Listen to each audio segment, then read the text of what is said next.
যারা বাংলাদেশকে পূর্ণ স্বাধীন দেখতে চায় না, যারা বাংলাদেশকে পূর্ণভাবে মাথা উঁচু করে দাঁড়াতে দিতে চায় না, এরকম একটা শক্তি সরাসরি নাম বলেই এদেশের মানুষ বলতে চায় যে ভারত প্রত্যক্ষভাবে জড়িত থেকে সেদিনের এই হত্যাকাণ্ডটা পরিচালনা করেছে। আসসালামু আলাইকুম রহমতুল্লাহি ওয়া বারাকাতুহু। আল্লাহ তাআলার কাছে বিশেষভাবে দোয়া করি আমাদের শ্রদ্ধাভাজন lieutenant colonel doctor Lutfur Rahman Khan সহ আমাদের যে 57 জন সেনা অফিসার যারা ইন্তেকাল করেছেন, তাদেরকে হত্যা করা হয়েছে, যাদেরকে একেবারে ঠান্ডা মাথায় খুন করা হয়েছে, তাদেরকে সহ সবাইকে আল্লাহ তাআলা মাফ করুন এবং তাদেরকেও তাদের পরিবারের সাথে কাল কিয়ামতের দিন যেন একত্রিত করে দেওয়ার ব্যবস্থা আল্লাহ তাআলা করে দেন। দ্বিতীয় কথা হচ্ছে, সুধী মণ্ডলী, আপনারা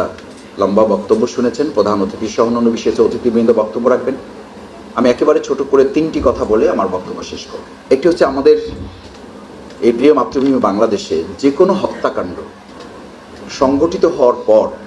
এটিকে সুষ্ঠু একটা তদন্তের মধ্যে নিয়ে এসে বিচার নিশ্চিত করার প্রবণতাটা স্বাধীনতার 53 বছরেও আমরা খুব একটা পরিলক্ষিত হতে দেখি নাই। যে কোনো কারণে এটা দীর্ঘসূত্রিতায় ফেলে দিয়ে এটাকে একটা বিতর্কিতের মধ্যে একটা প্রশ্ন মানে জর্জরিত করা, যে যার জায়গা থেকে একটা কথা বলে দেয়া এবং পরবর্তীতে এই বিচারটা আর না হওয়ার প্রক্রিয়ার মধ্যে ফেলে দেওয়াটা আমাদের বাংলাদেশের জন্য একটা দুর্ভাগ্যজনক স্থায়ী অধ্যায় পরিণত হয়। আমি প্রত্যাশা করব বর্তমান অন্তর্বর্তীকালীন সরকার এই 2009 সালের পিলখানায় সেনা অফিসারদের হত্যাকাণ্ডে যে তদন্ত কমিটি গঠন করেছে, এই তদন্ত কমিটি প্রভাবিত হয় এমন কোনো বক্তব্য দেওয়া থেকেও আমাদের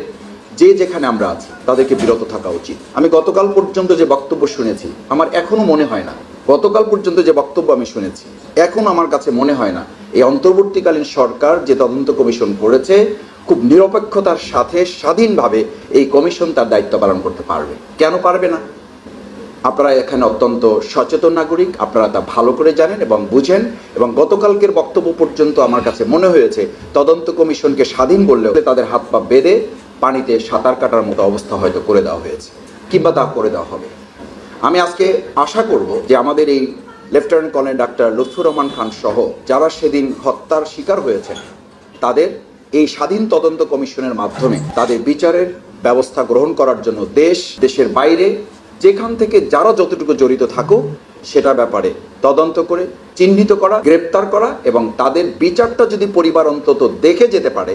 তাহলে অন্তত দুনিয়ার দৃষ্টিতে তারা কিছুটা প্রশান্তি লাভ করতে পারবে। দ্বিতীয় কথা হচ্ছে, সম্মানিত সুধী মণ্ডলী, আমাদের এই lieutenant colonel doctor Lutfur Rahman Khan সহ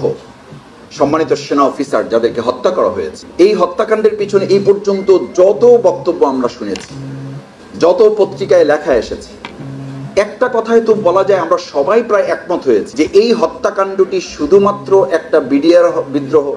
অথবা শুধুমাত্র আমাদের কয়েকজন সেনা অফিসারকে হত্যা করা হয়েছে। ব্যাপারটা তা মূলত আমাদের দেশের স্বাধীনতার সার্বভৌমত্ব, আমাদের দেশের তৎকালীন বিডিআর, আমাদের দেশের তৎকালীন সেনা কর্মকর্তাদের যে একটা দেশপ্রেমের চূড়ান্ত পরিণতি তার দিকে এই বাংলাদেশটাকে নিয়ে যাচ্ছিল, সেই জায়গাটাকে প্রস্তুত করার জন্য যারা বাংলাদেশকে পূর্ণ স্বাধীন দেখতে চায় না, যারা বাংলাদেশকে পূর্ণভাবে মাথা উঁচু করে দাঁড়াতে দিতে চায় না, এরকম একটা শক্তি সরাসরি নাম বলেই এদেশের মানুষ বলতে চায় যে ভারত প্রত্যক্ষভাবে জড়িত থেকে সেদিনের এই হত্যাকাণ্ডটা পরিচালনা করেছে। না হলে আমাদের দেশ স্বাধীনতার সময় তো 57 জন সেনা অফিসারকে জীবন দিতে হয় না। একটা দেশ আর একটা দেশের সাথে লড়াই করেও তো এত জীবন দিতে হয় নাই। আমাদের 71 সালেও তো এত জীবন দিতে হয় নাই সেনা অফিসারদেরকে। তাহলে আমাদের 2009 সালে এমন কি ঘটনা ঘটলো যে সেনাবাহিনীর সদস্যদেরকে আটকে রেখে রাজনৈতিক নেতৃবৃন্দকে সেখানে আপোষ রফা করার জন্য চা খাওয়ার দাওয়াত দেওয়া হচ্ছে, যেখানে আমাদের মানবিক ডাক্তার থেকে হত্যা করা হচ্ছে, সেখানে চায়ের আমন্ত্রণ জানানো হচ্ছে, সেখানে রাজনৈতিক নেতারা যারা এটার সাথে সরাসরি জড়িত তাদেরকে সেখানে আমন্ত্রণ জানানো হচ্ছে। এটার অর্থ হলো এই যে আমরা সেদিন এটা প্রত্যক্ষ করেছি যে আমাদের সেনা অফিসারদেরকে রক্ষা দেওয়ার জন্য সরকার এবং সেনাবাহিনী মাঝখানে এমন একটা দেয়াল তৈরি করা হয়েছে যে সেনাবাহিনী তার এই ভাইদেরকে, তার এই সহযোদ্ধাদেরকে, তার এই সহকর্মীদেরকে বাঁচানোর জন্য তাদেরকে আসলে আদৌ কোনো উদ্যোগ নিতে দেওয়া হয়েছে কিনা সেটাও আমাদের খুঁজে বের করা প্রয়োজন। নাহলে সেনাবাহিনী একটা দেশকে রক্ষা করতে পারে, সেনাবাহিনী তাদের 57 জন অফিসারকে রক্ষা করতে পারবে না, সেনাবাহিনী একটা পিলখানার একটা দরবারকে তারা রক্ষা করতে পারবে না। আমাদের এই জায়গাগুলো খুঁজে বের করার জন্য যে স্বাধীন তদন্ত কমিশন করে দেওয়া হয়েছে, আমি আশা করব যে অন্তর্বর্তীকালীন এই সরকারের যে সময়টুকু আছে এই সময়টুকুর মধ্যে তারা এ ব্যাপারে কার্যকর পদক্ষেপ গ্রহণ করে চিহ্নিত করবেন, আসামিদেরকে, অভিযুক্তদেরকে এবং গ্রেপ্তার করবেন, বিচারের আওতায় নিয়ে এসে এই পরিবারগুলোকে অন্তত দুনিয়ার দৃষ্টিতে একটু প্রশান্ত চিত্ত তাদেরকে দান করবে। চতুর্থ এবং শেষ কথা হচ্ছে, সম্মানিত সুধীমণ্ডলী, আমরা যে মাতৃভূমি বাংলাদেশ পেয়েছি, এই সুন্দর মাতৃভূমি বাংলাদেশের পিছনে আমাদের আমাদের লক্ষ্যটা ছিল যে আমরা সবাই মিলে একটু ভালোভাবে বসবাস করব। এই ভালোভাবে বসবাস করতে গিয়ে আমরা ৭১, আমরা ৫২, আমরা ৪৭, আমরা পরবর্তী ৯০, আমরা পরবর্তীতে ২০২৪ পর্যন্ত ৫ই আগস্ট, জুলাই আগস্টের গণ অভ্যুত্থান পর্যন্ত এক একটা জায়গা আমরা তৈরি হয়, আর আমরা কোথাও কোথাও গিয়ে আবার এমনভাবে বিচ্ছিন্ন অবস্থায় তৈরি হয় যে এই প্রত্যেকটা সুবর্ণ সুযোগকে আমাদের বাধ্য হয়ে আজ যখন আমরা বক্তব্য দিচ্ছি এই ফেব্রুয়ারি, তখনও কিন্তু আমাদের এখন দুর্ঘটনার মধ্যে পড়তে হয়েছে যে আমরা আবার সেই ২০২৪ সালের ৫ই আগস্টের পিছনের দিকে ধাবিত হচ্ছি, আমরা সেই পিছনে অন্ধকার বাংলাদেশের দিকে ধাবিত হচ্ছি। তাহলে আমাদের এই lieutenant colonel doctor Lutfur Rahman Khan সহ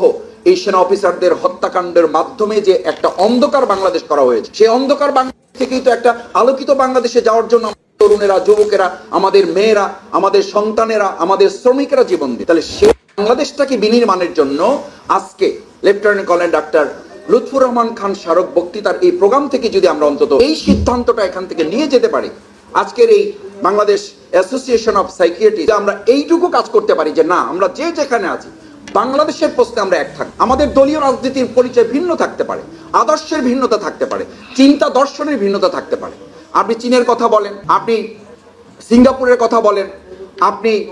আর একটা উন্নত দেশের কথা বলেন, প্রত্যেকটা দেশকে যদি আপনি পর্যালোচনা করেন তাহলে দেখবেন